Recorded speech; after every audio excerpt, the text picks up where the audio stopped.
আপনি মসজিদে আসতেছেন নামাজ পড়ার জন্য, আল্লাহ রাসূল বলতেছেন বাড়ি থেকে বাইর হতে মসজিদে আসতে আপনি যতগুলা পদক্ষেপ দিবেন, যতগুলা পা দিবেন, প্রত্যেকটা পদক্ষেপ এটা এক একটা সদকা, এক একটা দান সদকার মতো সওয়াব। সুবহানাল্লাহ।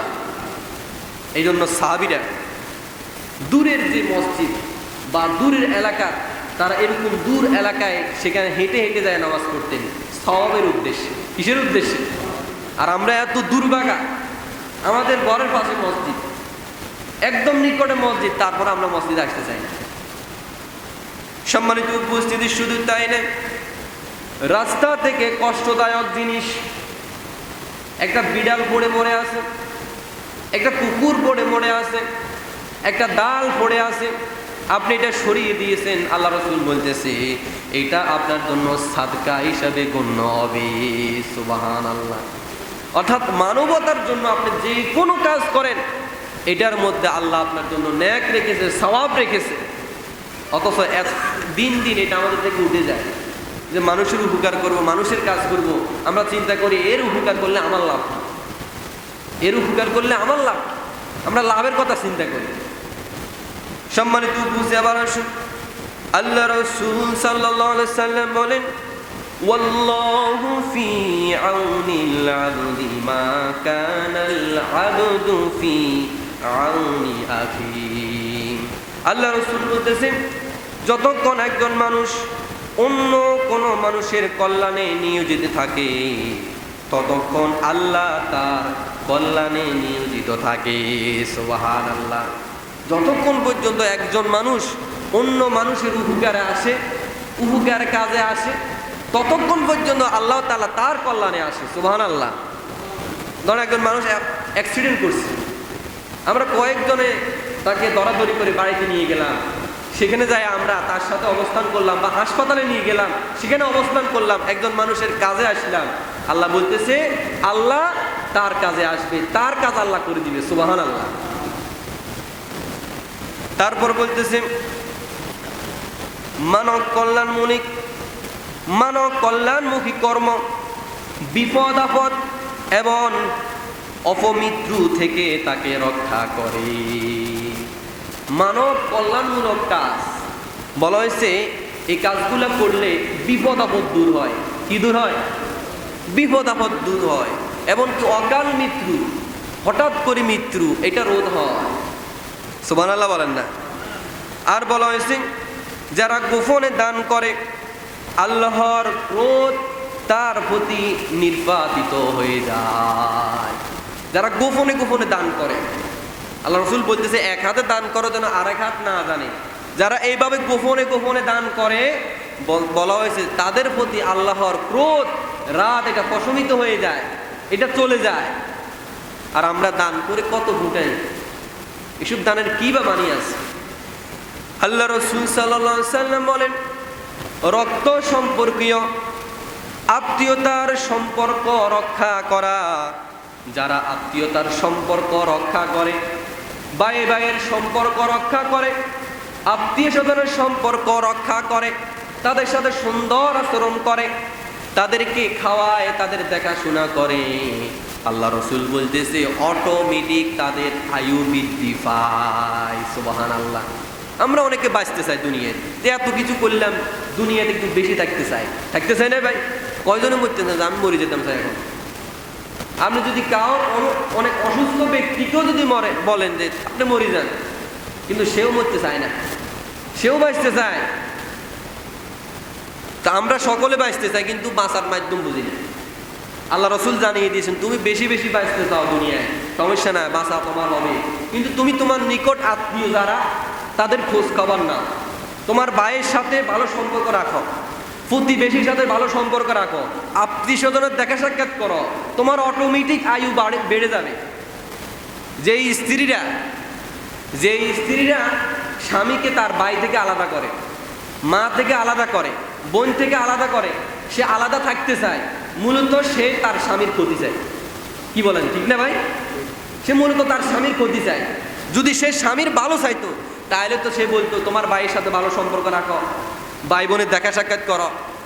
এখন তার ভাই আসছে, তার বোন আসছে, সে রান্না বান্না করতে পারে না, তারপর বিভিন্ন অজুহাত, আমি তোমার মা বাবাকে খাওয়াইতে পারতাম না, তোমার আত্মীয় স্বজন আসি খালি ঘরে বসে থাকে, তাদেরকে খাওয়াইতে পারতাম না, এরকম অনেক স্ত্রী বলে। তো আদৌ কিন্তু তারা তাদের স্বামীর দীর্ঘায়ু আয়ু চায় না, তারা চায় না তাদের স্বামী বেশি দিন বাঁচে যাবে। কিন্তু আপনি যাই বলেন যে তোমার স্বামী মারা যাবে, পেরেশান হয়ে যাবে, কিন্তু অটোমেটিক এইসব কর্মের কারণে তার স্বামীর আয়ু দিন দিন কমতে থাকে।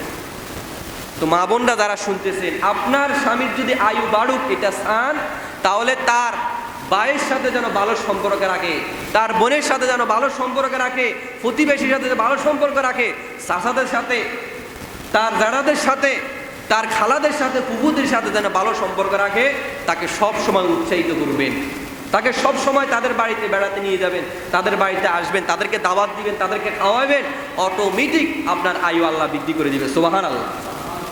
এটাই করা উচিত, কিন্তু আমরা করি না। আমরা বাঁচতে চাই কিন্তু বাঁচার মাধ্যমে বুঝি না।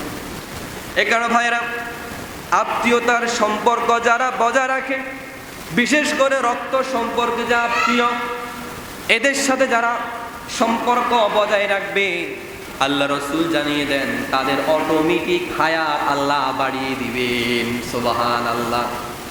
তারপর বলতেছে, যে ব্যক্তি এতিম অনাথের রক্ষণাবেক্ষণ বা লালন পালন করে, সে আমার সাথে পাশাপাশি জান্নাতে থাকবে। সুবহানাল্লাহ। যে ব্যক্তি অসহায় অনাথ এদেরকে রক্ষণাবেক্ষণ করবে, এদের মাথায় হাত বুলিয়ে দিবে, এদের পড়ালেখার খরচ দিবে, তারপর এদের বিয়ে শাদী খরচ দিবে, সবসময় এদের উপর একটা ভালো একটা নজর রাখবে, তাদের খাওয়াইবে, আল্লাহ রসুল বলতেছে জান্নাতে এই লোক আমার সাথে একসাথে থাকবে। সুবহানাল্লাহ বলেন। আল্লাহ রসুল দুইটা আঙ্গুলকে, মধ্যম আঙ্গুল এবং তার এই আঙ্গুলকে একত্রিত করে দেখিয়ে দিয়েছেন যে জান্নাতে ওই লোকটার আমি একই সাথে থাকবো। সুবহানাল্লাহ। তাহলে চিন্তা করেন, আল্লাহ রসুলের সাথে জান্নাত কে না চায়? এখানে যদি আমি বলি কে কে আল্লাহ রসুলের সাথে জান্নাতে যেতে চান, বলেন তো দেখি। আমরা সকলে চাই না আল্লাহ রসুলের জান্নাত? বলেন না, চাই কি না?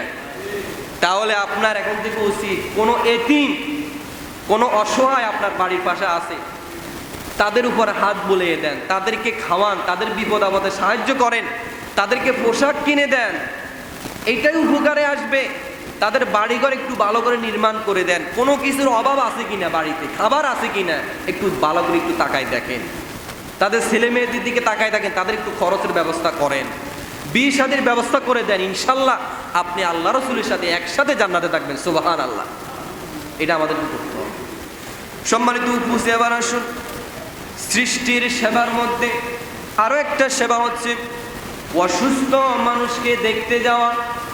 এটা কিন্তু বিরাট একটা সওয়াবের কাজ, কারণ অসুস্থ ব্যক্তিকে দেখতে যাওয়া সম্পর্কে আল্লাহ রাসূল সাল্লাল্লাহু আলাইহি সাল্লাম বলতেছে, কাল কিয়ামতের ময়দানে আল্লাহ পাক রব্বুল আলামিন মানুষদেরকে ডেকে বলবে, হে আদম সন্তান, আমি দুনিয়াতে অসুস্থ ছিলাম কিন্তু তুমি আমাকে দেখতে যাও নাই।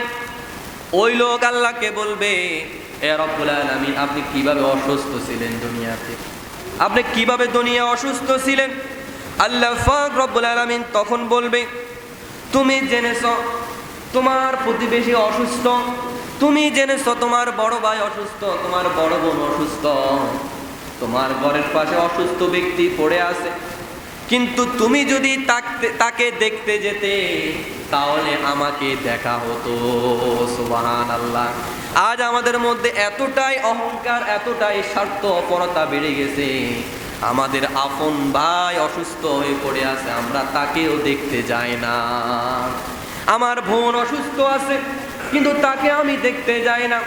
আমার প্রতিবেশী দীর্ঘ সময় পর্যন্ত অসুস্থ, তাকে আমি দেখতে যাই না। এরকম মানুষ, এরকম স্বার্থপরতা আমাদের মধ্যে ঢুকে গেছে, নিজের বাইরে পর্যন্ত দেখি না, নিজের প্রতিবেশীকে আমরা দেখি না, অসুস্থ হয়ে পড়ে আছে। এই লোকদেরকে আল্লাহ জিজ্ঞেস করবে, আমি অসুস্থ ছিলাম কিন্তু তুমি আমাকে দেখতে যাও না। আল্লাহ পাক রব্বুল আলামিন তারপরে বলেন, হে আদম সন্তান, আমি ক্ষুধার্ত ছিলাম কিন্তু তুমি আমাকে খাবার দাও নাই। ওই লোকটা বলবে, আল্লাহ আপনি কিভাবে অসুস্থ খাদ্যহীন ছিলেন? আল্লাহ পাক রব্বুল আলামিন বলবেন যে তোমার ঘরের পাশে তোমার প্রতিবেশী অনাহারে ছিল, তোমার সমাজের ওই লোকটা অনাহারে ছিল, তোমার কাছে হাত পেতেছিল, কিন্তু তুমি তাকে খাবার দাও নাই, তুমি তার দিকে ভ্রুক্ষেপ করো নাই। যদি তুমি তাকে খাবার দিতে তাহলে আমাকে খাবার দেওয়া হয়ে যেত। সুবহানাল্লাহ। আল্লাহ পাক রব্বুল আলামিন তারপরে বলেন যে হে বান্দা, হে আদম সন্তান, আমি তোমার কাছে পানি চেয়েছিলাম কিন্তু তুমি আমাকে পানি দাও নাই। ওই লোক বলবে আল্লাহ আপনি কিভাবে আমার কাছে পানি চেয়েছেন? তখন আল্লাহ পাক রব্বুল আলামিন বলবে তোমার কাছে কিছু ভিক্ষুক লোক এসে পানি চেয়েছিল, তোমার কাছে খাবার চেয়েছিল, তুমি তাদেরকে খাবার পানি দাও নাই। যদি তাদেরকে দিতে তাহলে আমাকে দেওয়া হয়ে যেত। সুবহানাল্লাহ। দেখেন এই কয়েকটা জিনিস, এটা মনে হয় যে একদম সহজ কাজ, একদম সহজ কাজ, কিন্তু এই সহজ কিছু কাজের জন্য আমরা কাল কিয়ামতের ময়দানে ধরা খেয়ে যাব। খাবার দেওয়া, দান সদকা করা, গরিবদেরকে দেওয়া, এতিমদেরকে দেওয়া, তারপরে অসুস্থকে দেখতে যাওয়া, তারপরে পানি পান করানো, এই কাজগুলো যদিও ছোট ছোট কাজ, কিন্তু এই ছোট ছোট কাজগুলোর কারণে, না করার কারণে কাল কিয়ামতের ময়দানে আমরা ধরা খেয়ে যাব। এখানে ভাইরা হিংসা অহংকার ছেড়ে দেয়। ভাইয়ের সাথে সম্পর্ক নষ্ট হয়েছে, কি হয়েছে? আপনি তাকে দেখতে যান, আপনার বোনটা হয়তো বা যে কোনো একটা জায়গা জমি নিয়ে একটু বেদাল হয়েছে, কি হয়েছে? আপনি তাকে দেখতে যান, তাকে দেখতে যান, তার খোঁজ খবর নেন, দেখুন অটোমেটিক অহংকার রাগ ভেঙে যাবে। আরে ভাই আমরা জান্নাতে যেতে চাই না ভাই? বলেন না জান্নাতে যেতে চাই কি না? তো আল্লাহ যদি আমাদেরকে প্রশ্ন করে তোমার বোনটা অসুস্থ ছিল, দেখতে যাওনি কেন? তোমার অমুক ভাইটা তোমার কাছে খাবার চেয়েছে, কেন পাওনি? যেহেতু দুনিয়াতে তুমি আমাকে খাবার দাও নাই, আজকে তুমি আমার জান্নাতে যেতে পারবে না। বলেন তো দেখি, এটা বললে আমাদের জান্নাতে যাওয়ার আর কোনো মাধ্যম আছে? আল্লাহ যদি জান্নাতে যাওয়াটা ক্যান্সেল করে দেয় তাহলে আমাদের আর যাওয়ার কোনো মাধ্যম নাই। এখানে ভাই আপনার ভাইটার খবর নেন, অসুস্থ, একটু দেখতে যান, একটু খাবার দেন, এই তিন অসহায় যারা আছে তাদেরকে, ইনশাআল্লাহ আল্লাহ খুশি হয়ে যাবে। সম্মানিত উপস্থিতি, আবার আসুন, আমরা যদি কোনো মানুষকে আমরা তাদের উপকারে আসি, তাদেরকে খাওয়াই, তাদেরকে টাকা পয়সা দিয়ে সাহায্য সহযোগিতা করি, আল্লাহ রাসূল সাল্লাল্লাহু আলাইহি সাল্লাম বলেন আল্লাহর নিকট সেই ব্যক্তি সবচেয়ে প্রিয় যে মানুষের সবচেয়ে বেশি উপকারে আসে। আল্লাহর কাছে ওই ব্যক্তি সবচাইতে প্রিয় যে ব্যক্তি সবচাইতে বেশি মানুষের উপকারে আসে। মানুষের কিসে আসে? উপকারে আসে। যে কোনো কাজ, যে কোনো উপকারে আপনি আসছেন, যে কোনো কথা দিয়ে, সুন্দর আচরণ দিয়ে, যে কোনো মাধ্যমে আপনি মানুষকে খুশি করেছেন, এইটাই আল্লাহর কাছে অনেক প্রিয় হবে, এইটাই আল্লাহর কাছে অনেক দামি হবে।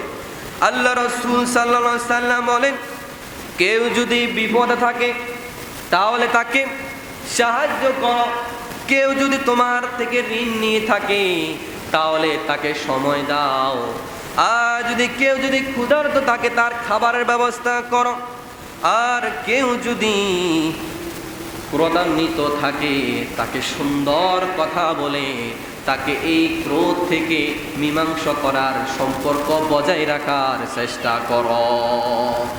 এখন তো কেউ একজন আমাদের উপর রাগ হয়ে গেছে, আমরাও আরো 100 পাওয়ার, আমাদের কি মাথা গরম কম আছে? আমরা মাথা গরম করে ফেলি। অথচ একজন মানুষ যখন আপনার সাথে রাগ করবে, আপনি সাথে সাথে সুন্দর কথা বলে সেটা মীমাংসা করা, এটাও কিন্তু দান সদকা। আমরা বুঝি খুঁজি নামাজ পড়া সওয়াবের কাজ, যাকাত দেওয়া সওয়াবের কাজ, আমরা এটাকে সওয়াব মনে করি, অথচ সুন্দর কথা বলা, সুন্দর আচরণ, এটাও কিন্তু বিশাল বড় সওয়াবের কাজ। সম্মানিত উপস্থিতি, এই কারণে কোনোভাবে ক্রোধান্বিত লোক, ক্ষুধার্ত লোক তাদেরকে তাড়িয়ে দিব না, তাদের সাথে সুন্দর আচরণ করব।